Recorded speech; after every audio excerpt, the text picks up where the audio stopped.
Muslim ಧರ್ಮ ಗುರುಗಳ ಬಗ್ಗೆ ಅವಹೇಳನಕಾರಿಯಾಗಿ ಪೋಸ್ಟ್. ಮೈಸೂರಿನ ಉದಯಗಿರಿಯಲ್ಲಿ ಕಲ್ಲು ತೂರಾಟ ಗಲಾಟೆ ಆಗಿದೆ. ಉದಯಗಿರಿ ಪೊಲೀಸ್ ಠಾಣೆಗೆ ಬಂದ ಮುಸ್ಲಿಂ ಯುವಕರ ತಂಡ ಜಾಲತಾಣಗಳಲ್ಲಿ ಪೋಸ್ಟ್ ಹಾಕಿದ್ದ ಯುವಕನನ್ನ ಬಂಧಿಸುವಂತೆ ಆಗ್ರಹಿಸಿದ್ದಾರೆ.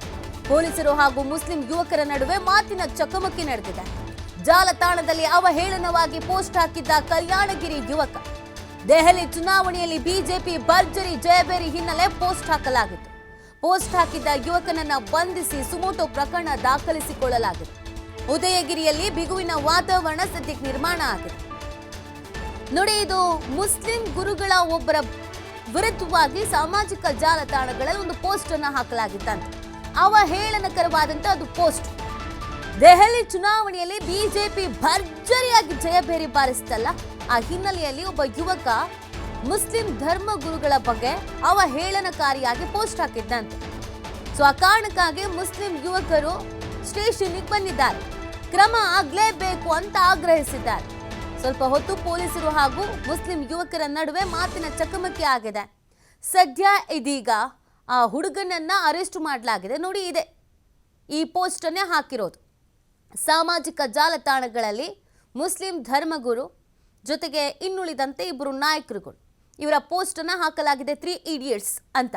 ಸೊ ಈ ಪೋಸ್ಟಿಗೆ ಸಾಕಷ್ಟು ರೀತಿಯಾದಂಥ ಆಕ್ರೋಶ ವ್ಯಕ್ತವಾಗಿತ್ತು. ಇತ್ತೀಚೆಗೆ ಯೂತ್ಸೆ ಮನೇಲಿ ಮಾಡಕ್ಕೆ ಕೆಲಸ ಇಲ್ಲ ಅಂತ ಅನ್ಸ್ಬಿಡುತ್ತೆ. ಯಾಕಂದ್ರೆ ಸಾಮಾಜಿಕ ಜಾಲತಾಣಗಳಲ್ಲಿ ತೇಜೋವಧೆ ಮಾಡೋದೇ ಕೆಲಸ. ಅವ್ರದ್ದು ಇವ್ರದ್ದು, ಆ ಗುರುಗಳದ್ದು ಇವು ಗುರುಗಳದ್ದು ಅಂತ ಅಲ್ಲ, ಯಾರನ್ನೇ ಆಗಿರಲಿ ತೇಜೋವಧೆ ಮಾಡೋದು.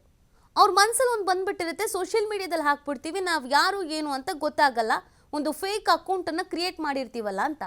ಇದಕ್ಕೊಂದಷ್ಟು ಶೇರ್ಸ್ಗಳು ಬಂದಿರುತ್ತೆ, ಇದಕ್ಕೊಂದಷ್ಟು ಲೈಕ್ಸ್ಗಳು ಬಂದಿರುತ್ತೆ, ಇದಕ್ಕೊಂದಷ್ಟು ಕಮೆಂಟ್ಸ್ಗಳು ಬಂದಿರುತ್ತೆ.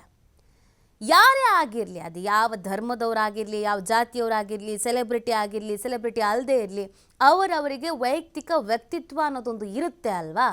ಎಷ್ಟರ ಮಟ್ಟಿಗೆ ತೇಜೋವಧೆ ಮಾಡ್ತೀರಾ? ಸೊ ಆ ಹುಡುಗನ ವಿರುದ್ಧ ಕ್ರಮ ಆಗಲೇಬೇಕು ಅಂತ ಆಗ್ರಹಿಸಿ ಪ್ರತಿಭಟನೆ ಮಾಡಲಾಗಿದೆ. ಫೈನಲಿ ಆ ಹುಡುಗನನ್ನು ಅರೆಸ್ಟು ಮಾಡಿದ್ದಾರೆ. ಒಬ್ಬ ಯುವಕ ಈ ಥರದ ಕೇಸಲ್ಲಿ ಜೈಲಿಗೆ ಹೋಗ್ತಾನೆ ಅಥವಾ ಸ್ಟೇಷನಿಗೆ ಬರ್ತಾನೆ ಅಂತಂದರೆ ಹೆತ್ತ ತಂದೆ ತಾಯಿಗೆ ಏನಾಗಲ್ಲ ಹೇಳಿ? ವಿದ್ಯಾವಂತರಾಗಿರ್ತಾರೆ. ಇದೇ ಕ್ರಿಯೇಟಿವಿಟಿನ ಬೇರೆ ಕಡೆ ತೋರಿಸ್ಕೊಂಡಿದ್ರೆ ಒಳ್ಳೊಳ್ಳೆ ಸಂಬಳ ಪಡ್ಕೊಳ್ಳೋ ಕಡೆ ಹೋಗ್ಬೋದಿತ್ತು. ಅದನ್ನು ಹೊರತುಪಡಿಸಿ ಸಾಮಾಜಿಕ ಜಾಲತಾಣಗಳಲ್ಲಿ ತಲೆಹರಟೆ ಮಾಡೋಕ್ಕೆ ಹೋಗಿ ಇದೀಗ ತಗ್ಲಾಕೊಂಡಿರೋದು. ಸದ್ಯ ಬಿಗುವಿನ ವಾತಾವರಣ ನಿರ್ಮಾಣ ಆಗಿದೆ ಅನ್ನೋದು ಗೊತ್ತಾಗ್ತಾ ಇದೆ. ಅಲ್ಲಿನ ಪರಿಸ್ಥಿತಿ ಏನು ಎತ್ತ ಇದೆಲ್ಲದ್ರ ಬಗ್ಗೆ ಮಾಹಿತಿ ಸಿಗಬೇಕು. ಆ ಯುವಕನ ಹಿನ್ನೆಲೆ, ವಯಸ್ಸು, ವಿದ್ಯಾಭ್ಯಾಸ ಏನು, ಯಾರಾದರೂ ಹೇಳಿ ಮಾಡಿಸಿದ್ರೋ ಅಥವಾ ಆತನೇ ಮಾಡಿದ್ನ, ಇದೆಲ್ಲದ್ರ ಬಗ್ಗೆ ಕೂಡ ಪೊಲೀಸರು ತನಿಖೆಯನ್ನು ನಡೆಸ್ತಾ ಇದ್ದಾರೆ. ಸದ್ಯ ಪೋಸ್ಟ್ ಹಾಕಿದ್ದಂಥ ಆ ಯುವಕನನ್ನು ಬಂಧಿಸಲಾಗಿದೆ. ಸುಮೋಟೋ ಪ್ರಕರಣವನ್ನು ದಾಖಲಿಸಿಕೊಳ್ಳಲಾಗಿದೆ. ಇದು ಮೈಸೂರಿನ ಉದಯಗಿರಿಯಲ್ಲಿ ನಡೆದಿರೋ ಘಟನೆ. ದೆಹಲಿ ರಿಸಲ್ಟು, ದೆಹಲಿಯಲ್ಲಿ ಬಿಜೆಪಿ ಭರ್ಜರಿ ಬಹುಮತ ಗಳಿಸ್ತು ಅಂತ, ಇಲ್ಲಿ ಮೈಸೂರಲ್ಲಿ ನೀವು ಕುತ್ಕೊಂಡು ಪೋಸ್ಟ್ ಹಾಕೋದು ಅಂತ ಅಂದರೆ ಹೇಗೆ ಹೇಳಿ? ಹಾಗಂತ ದೆಹಲಿಯವ್ರು ಹಾಕಲಿ ಅಂತ ಅಲ್ಲ, ತೇಜೋವಧೆ ಮಾಡಬಾರ್ದು ಅಲ್ವಾ. ಸಮಾಜದಲ್ಲಿ ಒಂದು ನೆಮ್ಮದಿ, ಶಾಂತಿ, ಸುವ್ಯವಸ್ಥೆ ಕಾಪಾಡುವಂಥ ಕೆಲಸವನ್ನು ಯುವಕರೇ ಮಾಡಬೇಕು. ಮುಂದಿನ ಪ್ರಜೆಗಳು ನೀವೇ ಅಧಿಕಾರವನ್ನು ವಹಿಸ್ಕೊಳ್ಳುವಂಥ ಸಾಧ್ಯತೆಗಳಿರುತ್ತೆ. ಅದನ್ನು ಹೊರತುಪಡಿಸಿ ಈ ಥರ ಮಾಡೋದು ಎಷ್ಟು ಮಟ್ಟಿಗೆ ಸರಿ ಅನ್ನೋದು ಪ್ರಶ್ನೆ. ಅದಕ್ಕೆ ಅಂತ ಒಂದಷ್ಟು ಆಕ್ರೋಶ ಹೊರ ಹಾಕಲಾಗಿದೆ.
वहाँ एक भाई को बहुत ही ख़राब पेट को मार पड़ गए गैस के इससे।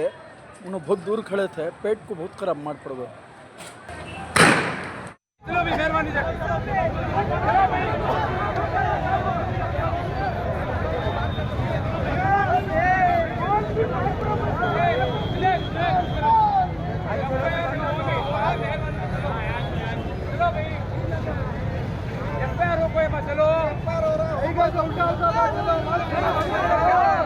समझ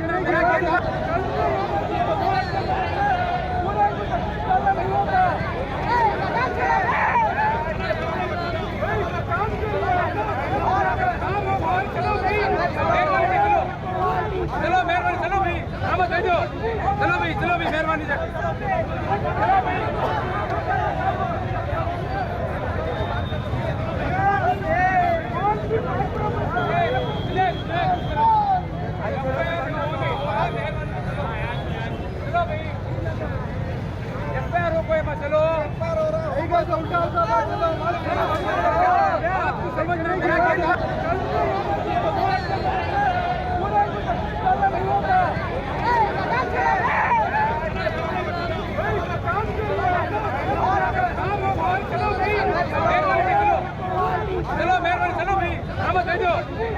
चलो भाई मेहरबानी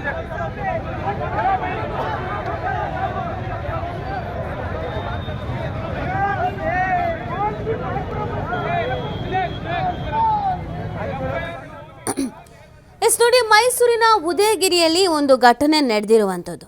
ದೆಹಲಿಯ ಚುನಾವಣಾ ಫಲಿತಾಂಶ ಬಂದ ಬಳಿಕ ಸೋಷಿಯಲ್ ಮೀಡಿಯಾದಲ್ಲಿ ಟ್ರೋಲ್ ಮಾಡೋದಕ್ಕೆ ಅಂತ ಹೋಗಿ ಫೇಮಸ್ ಆಗಿಬಿಡ್ಬೇಕು, ಯಾರನ್ನೋ ಮೆಚ್ಚಿಸ್ಬೇಕು, ಒಂದಷ್ಟು ಶೇರ್ ಆಗಬೇಕು, ಕಮೆಂಟ್ ಬರಬೇಕು, ಲೈಕ್ ಬರಬೇಕು ಅನ್ನುವಂಥ ನಿಟ್ಟಿನಲ್ಲಿ ಫೋಟೋವೊಂದನ್ನು ಎಡಿಟ್ ಮಾಡಿ ಸಾಮಾಜಿಕ ಜಾಲತಾಣಗಳಲ್ಲಿ ಹಾಕಿರೋದು. ಯಾವಾಗ ಸಾಮಾಜಿಕ ಜಾಲತಾಣದಲ್ಲಿ ಈ ಒಂದು ಪೋಸ್ಟ್ ಬಿತ್ತೋ ಸಾಕಷ್ಟು ವೈರಲ್ ಕೂಡ ಆಯಿತು.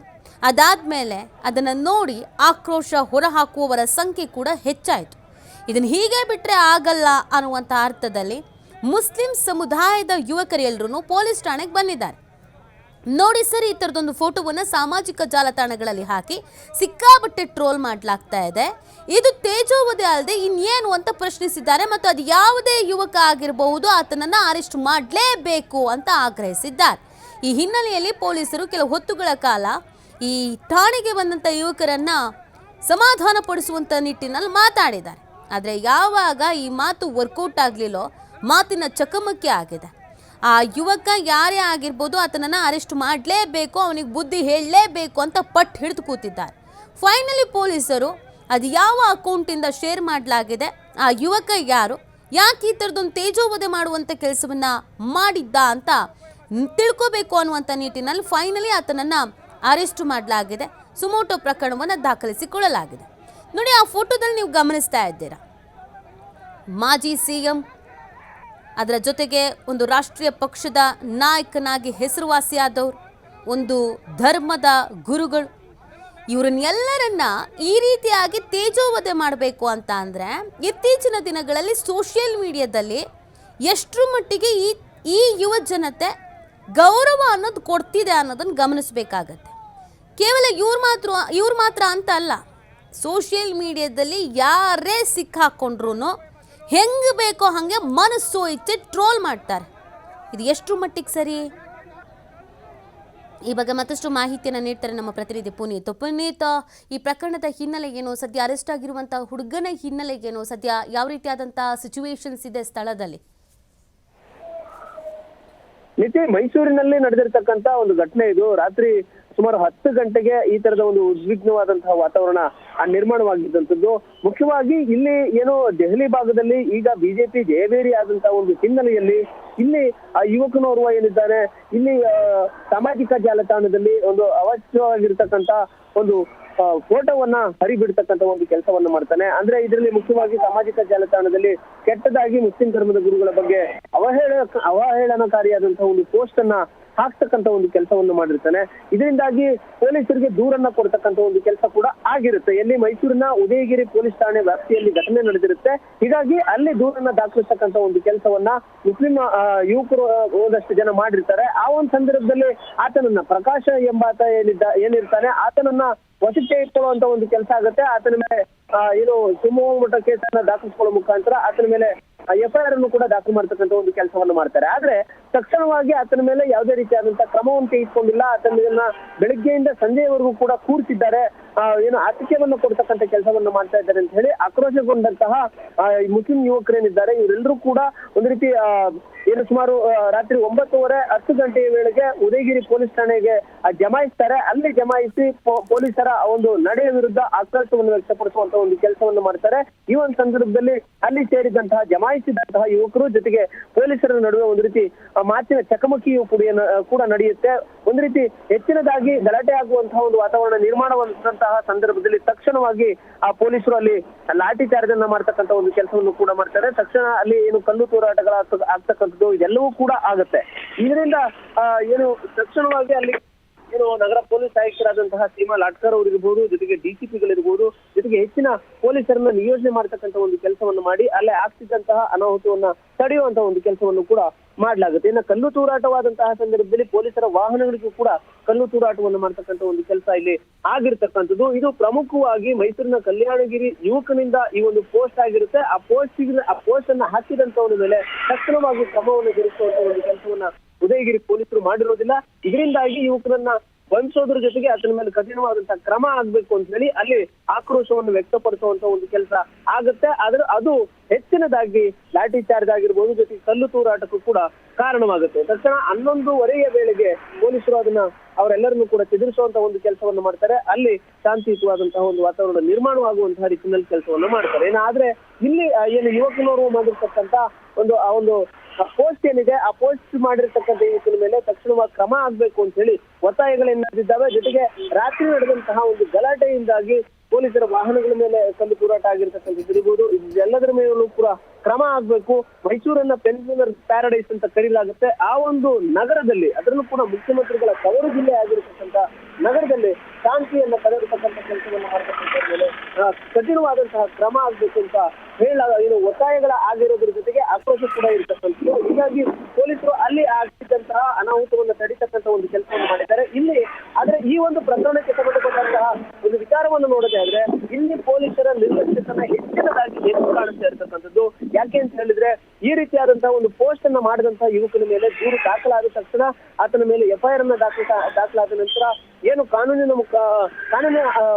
ಅನುಸಾರವಾಗಿ ಆತನ ಮೇಲೆ ಏನ್ ಕ್ರಮವನ್ನು ತೆಗೆದುಕೊಳ್ಬೇಕಾಗಿತ್ತು ಆ ಒಂದು ಕ್ರಮವನ್ನ ತೆಗೆದುಕೊಳ್ಳಿಕ್ಕೆ ಪೊಲೀಸರು ನಿರ್ಲಕ್ಷ್ಯತನವನ್ನು ಮಾಡಿದ್ದಾರೆ, ತಡವನ್ನ ಮಾಡಿದ್ದಾರೆ. ಇದರಿಂದಾಗಿ ಆಕ್ರೋಶಗೊಂಡಂತಹ ಒಂದಷ್ಟು ಜನ ಅಲ್ಲಿ ಏನು ಪೊಲೀಸ್ ಈಗ ಮಹಾಕುಂಭಮೇಳ ಬೇರೆ ನಡೀತಾ ಇದೆ, ಸಾಕಷ್ಟು ಜನ ಮೈಸೂರಿಗೆ ಆಗಮಿಸ್ತಾ ಇದ್ದಾರೆ. ಈ ಬೆನ್ನಲ್ಲಿ ಈ ಥರದೊಂದು ಸೂಕ್ಷ್ಮ ವಿಚಾರ, ಇದು ಮುಸ್ಲಿಂ ಸಮುದಾಯದವರು ಎಲ್ಲರೂ ಬೀದಿಗಿಳಿದು ಪ್ರತಿಭಟನೆ ಮಾಡ್ತಾ ಇದ್ದಾರೆ, ಮುಸ್ಲಿಂ ಗುರುಗಳನ್ನು ಅವಹೇಳನ ಮಾಡಿರೋದು ಅಂತ.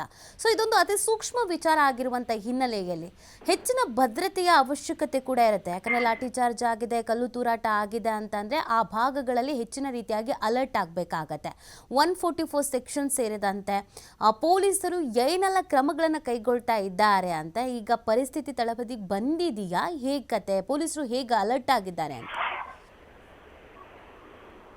ಈಗಾಗಲೇ ಪರಿಸ್ಥಿತಿ ಒಂದು ರೀತಿ ಅಂದ್ರೆ ಅಲ್ಲಿ ರಾತ್ರಿ ಇದ್ದಂತಹ ಒಂದು ವಾತಾವರಣಕ್ಕೂ ಈಗ ಶಾಂತಿಯುತವಾದಂತಹ ವಾತಾವರಣ ನಿರ್ಮಾಣವಾಗಿದೆ. ಆದ್ರೆ ಇಲ್ಲಿ ಆಕ್ರೋಶಗೊಂಡಂತದ್ದು ಮುಖ್ಯವಾಗಿರ್ತಕ್ಕಂಥದ್ದು ಏನಂತ ಹೇಳಿದ್ರೆ ಈ ರೀತಿಯಾಗಿ ಪೋಸ್ಟ್ ಅನ್ನ ಮಾಡಿದಂತಹ ವ್ಯಕ್ತಿ ಏನಿರ್ತಾನೆ ಆತನ ಮೇಲೆ ಕ್ರಮ ಆಗಿಲ್ಲ. ತಕ್ಷಣವಾಗಿ ಬೆಳಗಿನಿಂದ ಸಂಜೆಯವರೆಗೂ ಕೂಡ ಆತನನ್ನ ಠಾಣೆಯಲ್ಲಿ ಕೂರಿಸಿಕೊಳ್ಳುವಂತಹ ಒಂದು ಕೆಲಸವನ್ನ ಮಾಡ್ಲಾಗ್ತಾ ಇದೆ ಅಂತ ಹೇಳಿ ಆಕ್ರೋಶಗೊಂಡು ಈ ತರದ ಒಂದು ಗಲಾಟೆ ಆಗಿರ್ತಕ್ಕಂಥದ್ದು. ಇಲ್ಲಿ ಮುಖ್ಯವಾಗಿ ಪೊಲೀಸರು ಕ್ರಮವನ್ನ ತೆಗೆದುಕೊಳ್ತಾ ಇರತಕ್ಕಂಥದ್ದು ಮೇಲ್ನೋಟಕ್ಕೆ ಎದ್ದು ಕಾಣಿಸ್ತಾ ಇರತಕ್ಕಂಥದ್ದು. ಜೊತೆಗೆ ರಾತ್ರಿ 10 ಗಂಟೆಯ ನಂತರ ಜನ ಇಷ್ಟು ಜಮಾವಣೆಗೊಳ್ಳುವಂತಹ ವಾತಾವರಣ ನಿರ್ಮಾಣವಾಗುವಂತಹ ರೀತಿಯಲ್ಲಿ ಪೊಲೀಸರು ನಡೆದುಕೊಂಡಿರ್ತಕ್ಕಂಥದ್ದು. ಅಲ್ಲಿ ಯುವಕರ ಸಂಖ್ಯೆ ಹೆಚ್ಚಾಗ್ತಿದ್ದಂತೆ ಏನ್ ಕ್ರಮಗಳನ್ನು ತೆಗೆದುಕೊಳ್ಬೇಕಾಗಿದೆ, ಅಲ್ಲಿ ಶಾಂತಿ ಕದಡುವಂತಹ ವಾತಾವರಣ ನಿರ್ಮಾಣವಾಗುವಂತಹ ಸಂದರ್ಭದಲ್ಲಿ ಎಷ್ಟರ ಮಟ್ಟಿಗೆ ಎಚ್ಚರಿಕೆ ವಹಿಸಬೇಕಾಗಿದೆ. ಇದೆಲ್ಲದರಲ್ಲೂ ಕೂಡ ಪೊಲೀಸರು ಸಂಪೂರ್ಣವಾಗಿ ವಿಫಲರಾಗಿದ್ದಾರೆ ಅಂದ್ರೂ ಕೂಡ ತಪ್ಪಾಗ್ಲಿಕ್ಕಿಲ್ಲ. ಯಾಕೆಂತ ಹೇಳಿದ್ರೆ ಈಗ ದಕ್ಷಿಣ ಭಾರತದ ಒಂದು ಕುಂಭಮೇಳ ನಡೀತಾ ಇರತಕ್ಕಂತ ಒಂದು ಸಂದರ್ಭ, ಅದರಲ್ಲೂ ಕೂಡ ಮುಖ್ಯಮಂತ್ರಿಗಳ ತವರು ಜಿಲ್ಲೆಯಲ್ಲಿ ತಿರುಮಕೂಡಲು ನರಸೀಪುರ ಏನಿದೆ ಈ ಒಂದು ತ್ರಿವೇಣಿ ಸಂಗಮಕ್ಕೆ ಸಹಸ್ರಾರು ಸಂಖ್ಯೆಯಲ್ಲಿ ಭಕ್ತಾದಿಗಳು ಆಗಮಿಸ್ತಾ ಇರುವಂತಹ ಸಂದರ್ಭ.